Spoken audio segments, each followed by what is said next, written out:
You know what time it is. It's time to get jacked up for Jesus. I'm here to shoot a video this morning to inspire you, a very quick one. Hopefully it'll be able to be posted on Facebook. I know a lot of things have been being taken down lately based on censorship. And as long as I have air in my lungs, I'm going to continue to preach the word and the message of Jesus Christ. And I do for that in His name and in His glory, and I do so for love for all people. I also, we'll be pushing this up on YouTube like I normally do. I was inspired this morning, reading through the Word of God and coming up with different things in my head, and I went to the book of Genesis 39, and basically in Genesis 39, we're talking about Joseph and the Potiphar's wife, and a little backstory. Go back into the book of Genesis, read about Joseph, how he's sold into slavery by his brothers, and the trials and tribulations that he goes through. I'm not going to cover everything about Joseph, but I challenge you to go out there and read in Genesis about Joseph. But I want to focus right in on the situation that Joseph had with Potiphar's wife. And basically, when Joseph became a slave, he was blessed by God, and he went to a place where his master, Potiphar, took a liking to him and seeing that this guy really has something. And he basically gave him all dominion over his servants and his house. And what happened, because he was a young, strapping young man, young buck, Potiphar's wife kept on coming on to him and wanted to have sex with him. And he kept on turning her down and said, basically, my master has given me all these things except for his wife. I'm not going to do that. And it was about doing the right thing when nobody was looking, which I've shot in other videos.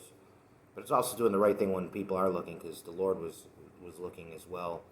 And if you read in the book of Genesis there in 39, you'll see that it even says when Joseph entered the home, the Lord was with him in the house.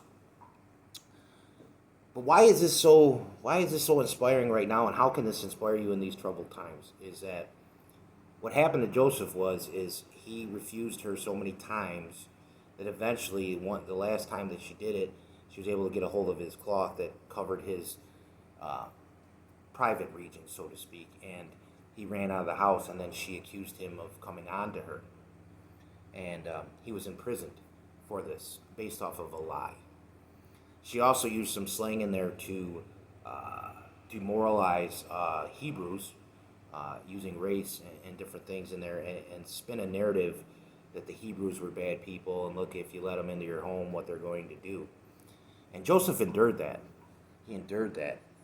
But I would say to you, how many of you people would be Joseph in that situation, that if people are, especially of power, in this case, the husband and wife in the house, the masters, kept up pushing up against you and wanting you to do something, and how easy it would be just to give in and thinking that you will get more favor if you do something like that, instead of sticking to what God has intended for you and understanding that you have a blessing, and that's not the direction to feed into that in the flesh. And are you out there willing to do what Joseph did if you were put in that situation when it just keeps coming at you, especially if you're a man? I'm a man, I can't speak on behalf of women, but I can tell you, if you're a man in that situation and you have a female constantly throwing herself at you or trying to get you to indulge in that type of activity, it's one of those things that's very hard to push back on, because we have that instinct of definitely, hey, he's a single guy. I'm gonna, here this woman with power is coming on to me, and it's so easy just to give into that. But instead, he turned away from it. Can we do that? Can we do that nowadays? And is that what's going on in society right now, where we sometimes have taken the easy route of our masters and said, you know what, we need to go along with this, or else we're going to be persecuted. In this case, Joseph going to prison. Do we have that strength to push back against somebody? And there's a very important part in Genesis 39 where she says, I'm the master over all of this house, because it was given to me by my husband. Something she's forgetting is that she wasn't the master of that house, that the Lord was the master of that house. So she thought in the flesh that she had control and authority over Joseph, when Joseph knew better, that he knew where his authority was going to come from.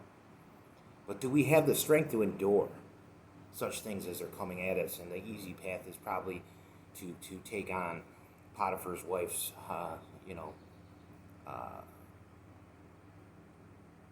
proposition. And now look at that in a bigger picture, what that proposition can represent.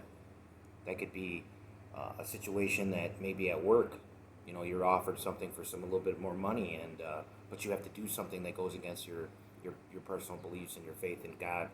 And are you willing to take that money just to better your career? Are you able to sell yourself to a political agenda? Are you able to sell yourself to a certain organization and give up what you believe inside that was given to you by your Creator? And that's the challenge. That's the challenge to all of us. Can you be Joseph as you're being hit up by the masters? So, basically, to wrap this up, and I don't want to ruin this story because I always like to challenge you guys to go out there, Joseph stayed faithful, even as he was imprisoned and suffered. And what had happened was he actually became the second in command next to the Pharaoh in Egypt. And I want you to read how he did that. He also was then put in an opportunity through forgiveness to reconcile with his family that had sold him off into slavery. And you see, that shows you that we can sometimes be blinded by what's right in our periphery and not what's down the road, what God has in store for us, because we're so quick to go in a different direction, either based on our emotions or what other people are saying that this is what you need to do, or maybe because we hit rock bottom and we can't see the top of the mountain. So go back, read Joseph and Potiphar's wife, see what took place there. I think you're going to see, just as you read it, how it applies to what we see now, what's going on in the United States. As always, dig into the Word of God. Love you out there. God bless. We'll see you next time when we get jacked up for Jesus.